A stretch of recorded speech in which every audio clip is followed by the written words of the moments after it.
हिमाचल प्रदेश में भाजपा और कांग्रेस अपनी अपनी जीत के दावे के साथ चुनाव प्रचार के अंतिम दौर में पहुंच गई है। 7वें और अंतिम चरण में हिमाचल की बारी देखकर अब राष्ट्रीय नेताओं ने प्रदेश की ओर रुख करना शुरू कर दिया है। इसी कड़ी में आज कांग्रेस राष्ट्रीय अध्यक्ष मल्लिकार्जुन खड़गे शिमला पहुंचे, जहां उन्होंने भाजपा पर तीखा हमला बोला, तो वहीं इंडिया गठबंधन को चुनावों में बहुमत मिलने की भी बात कही। कांग्रेस राष्ट्रीय अध्यक्ष मल्लिकार्जुन खड़गे ने शिमला में पत्रकार वार्ता कर कहा कि प्रधानमंत्री मोदी ने देश की जनता को झूठ कहा है और हिमाचल में भी 2014 और 2019 में बड़े बड़े वादे किए, लेकिन उसके बाद मुड़कर नहीं देखा। देश में भाजपा सरकार गिराने का काम कर रही है। साथ ही धनबल, गुंडागर्दी, ईडी, सीबीआई का इस्तेमाल कर भाजपा लोकतंत्र को कमजोर करने का भी काम कर रही है। उन्होंने कहा कि संविधान और लोकतंत्र को बचाने के लिए इंडिया गठबंधन एकजुट हुआ है और देश में 4 जून को इंडिया गठबंधन बहुमत के साथ सरकार बनाएगा। 4 जून को देश में जो रिजल्ट निकल रहे हैं चुनाव के, इसमें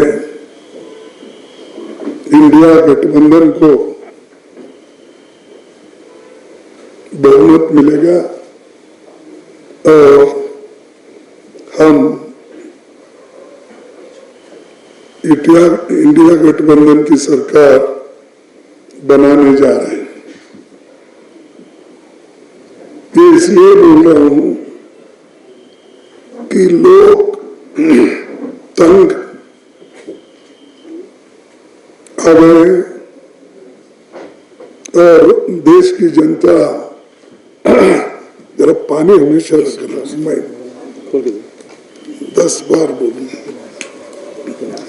देश की जनता बेरोजगारी, महंगाई,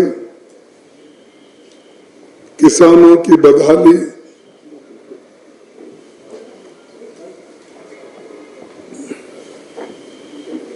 और संवैधानिक संस्थाओं का मोदी सरकार द्वारा दुरुपयोग, इसके कारण आज लोग भाजपा के खिलाफ और मोदी जी के खिलाफ जनता उठ बैठी है। और ये जनता वर्सेस मोदी जी का इलेक्शन है, जनता वर्सेस बीजेपी का इलेक्शन है और जनता वर्सेस आरएसएस का इलेक्शन है। तो लोग खुद ब खुद हमारी लड़ाई, आपकी लड़ाई लड़ रहे हैं और इसमें जीतने की उम्मीद बहुत है। इसीलिए मैं पहले कहा कि 4 जून को देश में इंडिया गठबंधन की सरकार होगी। ये सबसे मैं पहले कि अपनी सरकार जो बनाने के लिए लोग हमको जो साथ दे रहे हैं, जो आगे आ रहे हैं, बड़े बहादुरी के साथ, धैर्य के साथ वो बढ़ रहे हैं, तो इससे हमें ये संकेत मिल रहे हैं कि मोदी जी खुद घबरा गए हैं। वो ऐसी बातें कर रहे हैं, आप लोगों को मालूम होगा, देखे होंगे, सुने होंगे।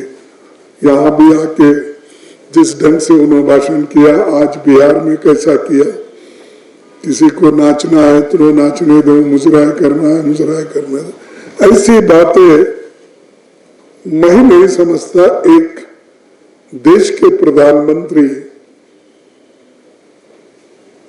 एक स्टेट्समैन लाइक उनकी बात होना चाहिए, लेकिन भड़काने की बात बहुत करते हैं, हिंदू मुसलमान की बात करते हैं, कास्ट में झगड़ा लगाने की बात करते हैं, दलित आदिवासी का रक्षण का उन्होंने अब भी डाउट है। अरे ये तो संविधान में है। आप संविधान में जो चीजें हैं उन चीजों को आप एक एक करके निकाल रहे हो और उनको वो सहूलतें देने से इनकार कर रहे हो। आपदा हो गई, हमारे चीफ मिनिस्टर और सारे मिनिस्टर्स कोशिश किए कि जो इतना बड़ा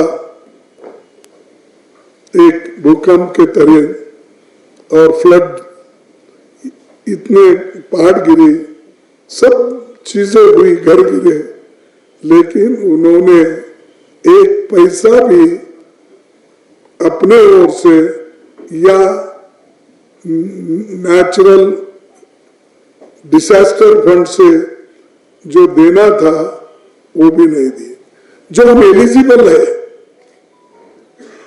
उतना मात्र दिए, लेकिन उसके अलावा जो प्राइम मिनिस्टर के डिस्क्रिशन का फंड और प्राइम मिनिस्टर जो एक्स्ट्रा ग्रांट करना चाहिए हमारे मेमोरेंडम के ऊपर, यहाँ की मेमोरेंडम तो 9,900 रुपए की मेमोरेंडम थी इलेक्शन की, 9,900 करोड़ नहीं, हाँ, कि 9,900 करोड़। ये जो है मेमोरेंडम देने के बावजूद भी जाकर मिलने के बावजूद भी उन्होंने नहीं दिया और हमेशा यही बात करते हैं कि हम सभी राज्यों को समान दृष्टि से देखते हैं। तो यहाँ पर भी जो उन्होंने किया, अन्याय किया और इस कांग्रेस सरकार को वो मदद नहीं कर रहे। एक चीज है। दूसरी चीज, जहां स्टेबल गवर्नमेंट है हिमाचल की, उस स्टेबल गवर्नमेंट को भी हिलाने की कोशिश वो कर रहे हैं। On what basis? See, I don't doubt Election Commission or any constitutional bodies which are legally established. But I wrote a letter to Election Commission stating that भाई जब डाटा आपको इमीडिएटली मिलता है, उस डाटा को आप इमीडिएटली पब्लिश क्यों नहीं करते?